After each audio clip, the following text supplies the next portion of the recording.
নিজের জন্মদিনে নিজের জন্য কিছুই চাইনি, শুধু চেয়েছি আমার দুই রাজপুত্রের মুখের হাসিটা যেন সারা জীবন একই রকম থাকে। আর সেই হাসির জন্যই রাত 12টার পর শুরু হলো আমাদের ছোট্ট আয়োজন।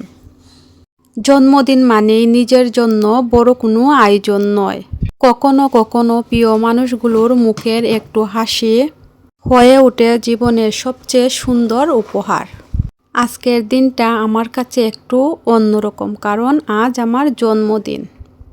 বড় কোনো আয়োজন করিনি, ছিল না কোনো জাঁকজমক। শুধু আমার দুই রাজপুত্রকে পাশে নিয়ে তাদের হাসি আর আনন্দকে সঙ্গী করে ছোট্ট করে নিজের জন্মদিনটা উদযাপন করলাম। রাত 12টা পেরোতেই আমার ছোট্ট দুই রাজপুত্র বলল, শুভ জন্মদিন মাম্মা, তোমাকে জন্মদিনের শুভেচ্ছা। চলো এখন আমরা সবাই মিলে একসঙ্গে কেক কাটি।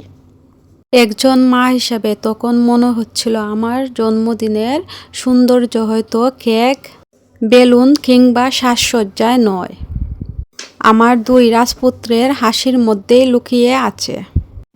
আমার দুই রাজপুত্রকে পাশে বসিয়েই কেক কাটলাম। তারপর আমার দুই ছোট্ট রাজপুত্রকে নিজের হাতে কেক খাইয়ে দিলাম। আর আমার ছোট্ট রাজপুত্র দুজন তো জন্মদিনের আনন্দে একেবারে অন্যরকম।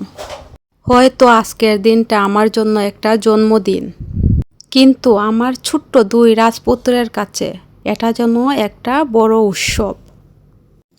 আর সত্যি বলতে আজ আমার নিজের জন্য কিছু চাওয়ার নেই। আমার দুই রাজপুত্র যেন সারা জীবন এমনই হাসি খুশি থাকে, সুস্থ থাকে, আর তাদের এই নিষ্পাপ হাসিটা যেন কখনো হারিয়ে না যায়।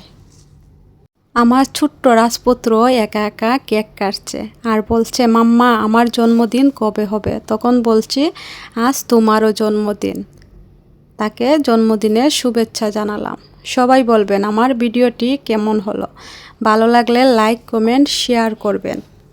আমার ছেলেদের জন্য দোয়া করবেন, মাশাআল্লাহ বলতে ভুলবেন না।